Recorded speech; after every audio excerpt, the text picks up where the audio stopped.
This is Bryant Myers, author of PEMF, The Fifth Element of Health, and I'm really excited about this video because we're going to finally start talking about magnetism, and we're going to begin by looking at some basic concepts of static magnets.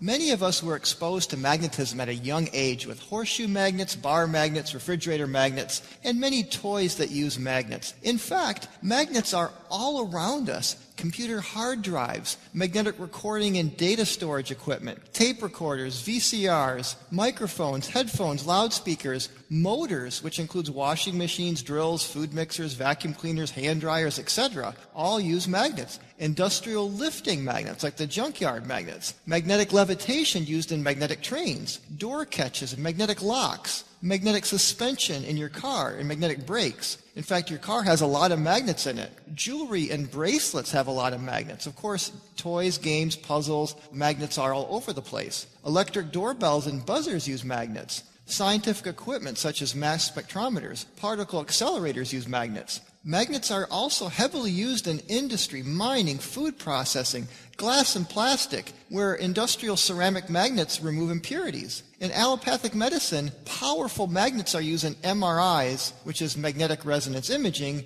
NMR, which is nuclear magnetic resonance, and other diagnostic equipment. Now, in alternative medicine, magnetic therapy products abound, even at local drugstores. You can find magnetic products for just about every joint in your body. Magnetic belts and elbow braces, ankle braces. You can get full magnetic mattress pads, magnetic pillows, bracelets. Basically you can get little acupuncture magnets that work on all kinds of acupuncture points. Now we're going to see that pulse magnetic field therapy is more effective than static magnets, but before we can truly understand a changing magnetic field, we first need to understand what magnetism is. So with compass in hand, let's begin this exciting journey of the world of magnetism. The early Greeks found natural rock, magnets, in the area of Greece called Magnesia. They called this magnetic stone lodestone. These are naturally magnetized pieces of the mineral magnetite, which is an iron oxide compound that can attract iron and other similar types of metals. The oldest reference to lodestone's properties appeared in 600 BC when the Greek philosopher Thales of Miletus noted iron's attraction to it. In fact, our term magnet derives from Magnesia in Greece. Now, lodestones were used for navigation as early as the 1200s. In 1263, Pierre de Maricourt mapped out the magnetic field of a lodestone with a compass. He discovered that a magnet has two magnetic poles, a north and a south. Lodestone needles were placed on cork which floated in a water dish. The needle always pointed in a north-south direction, which helped ships to navigate their way. The Englishman William Gilbert, who was Queen Elizabeth's physician, was the first to investigate the phenomena of magnetism systematically using scientific methods. He also discovered that Earth itself is a weak magnet that was able to cause compasses to align themselves in a north to south direction. Now let's explore some basic ideas of magnetism that perhaps you've heard before. The poles of a magnet. A magnet, when suspended from a string, will align itself with one pole pointing north and one pole pointing south. The north-seeking pole is labeled N for north, while the south-seeking pole is labeled S for south. This is essentially what a compass is. Now, unlike electric charge, which can be separated, the magnetic poles can't be separated. When a magnet is cut in half, it's found to create two more magnets, both having a north and a south pole. If you break the magnet in half again, you will have four complete magnets. Even when your piece is just one atom thick, there's still going to be two poles. And this suggests that atoms themselves are magnets. And we'll talk more about this later. Since a magnet's north pole is attracted to the Earth's magnetic north pole, the magnetic north pole must actually be a south pole, because the north pole of your compass is going to be seeking a south pole. Likewise, the magnetic south pole must actually be a north pole. And also we should mention that the magnetic north and south pole is about 11 degrees off from the actual geographic north and south pole. And this pole is definitely wandering by like 40 kilometers a year. And I did a separate video on how the Earth's magnetic poles seem to reverse polarity on average every 700,000 years or so. Now, the core of the Earth is very, very hot, that the iron is not magnetic. The magnetic field is attributed to what's called the dynamo effect of the circulating electric current in the outer core of the Earth. The rotation of the Earth plays a part in generating this current. And of course, we're going to come back to how a circulating current creates a magnetic field. But for now, let's just kind of stick with the basic ideas of magnetism. The basic law of magnetic forces. Like poles of magnets repel each other, while opposite poles attract. And we all have an intuitive understanding of this from playing around with bar magnets. We know that two north poles will repel each other, while a north and a south pole will attract each other. And also two south poles will repel each other. Now we're going to come back to magnetic forces and quantify it more accurately with the Lorentz force law. But for now, let's just kind of get a basic intuitive feel for magnetic fields. Now, we all have an understanding of magnetic fields from the little experiment of taking iron filings. We all did this in science class, and we could see the magnetic fields forming around a bar magnet. So those iron filings, they're actually showing you the actual magnetic fields. And the stronger the field, the more there's going to be more lines, what are called flux lines. Now, the vector nature of a magnetic field. When compasses are set in a magnetic field, they show the direction for which the magnetic field is acting. Magnetic fields, like electric fields, are vector quantities showing both magnitude and direction. Magnetic field lines flow out of the north pole of a magnet, and they flow into the south pole. Just like with electric charges, we had the electric flux flowing out of a positive charge and into a negative charge.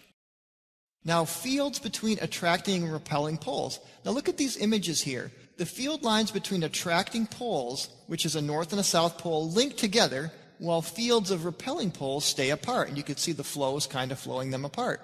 And this is kind of what you'd expect when you see these two repelling poles. Let's say you had two hoses. The water would flow out and it would kind of push out, kind of like that. Can you see that? So again, we can kind of use the water flow analogy to understand this idea of field flow and flux lines. Because magnetic fields are more visual and tangible than electric fields, it's a little easier to visualize the idea of a field as a mediator of forces than, say, the electric field, which we did in a previous video. So I want to conclude here with a geometric or qualitative understanding of the magnetic field strength or intensity in terms of flux lines, and we'll introduce the magnetic quantity Tesla and Gauss. The number of magnetic field lines, referred to as magnetic flux, indicates the strength of the magnetic field, and it's measured in Tesla, which is the SI units for magnetic field strength. Now, Gauss is also a measure of magnetic field strength, and 1 Tesla equals 10,000 Gauss. And we're going to look more at these units later on. But for now, remember that from electric fields that the greater the density of the field lines, the greater the strength of the flux. In the case, remember, here's this image from electric fields, that we had, there's less flux lines coming out of A than B, so the electric field around B was stronger than A. And the number of field lines, or the density of them, actually corresponds to the actual intensity.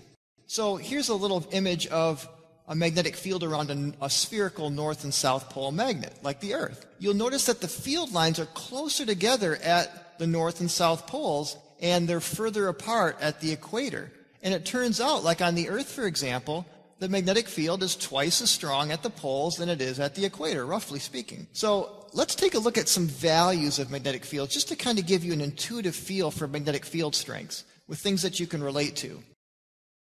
Now, in interstellar space, the magnetic field strength is 10 to the minus 10 Tesla, which is very, very, very weak. It's almost zero. Now, in mu steel chambers here on Earth, we actually can get the magnetic field down to 10 to the minus 14 Tesla, which is used in squid magnetometers because you have to get rid of the background field of the Earth to really measure the magnetic field of the human body. More on that later. So let's talk about some magnetic field strengths of common objects. And I'm going to use Gauss instead of Tesla because it's just easier. And remember, 1 Tesla equals 10,000 Gauss.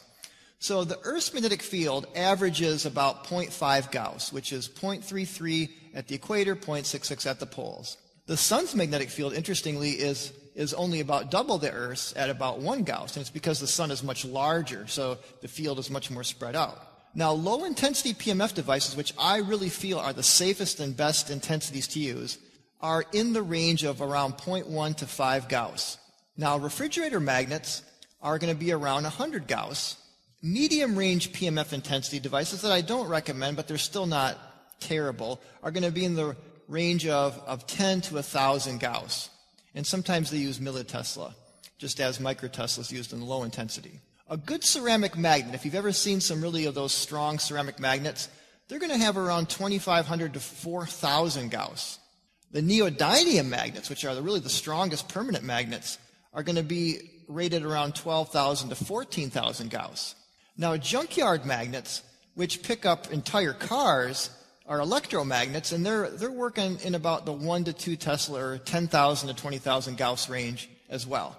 So actually, let's kind of go back here. So neodymium magnets are going to be about 1.2 to 1.4 Tesla. So we can kind of use Tesla there because we're getting high enough, because the Tesla is a very strong field strength. So basically, neodymium magnets, junkyard magnets, MRIs, and high-intensity PMF devices are all within this 1 to 3 Tesla range, which is 10,000 to 30,000 Gauss.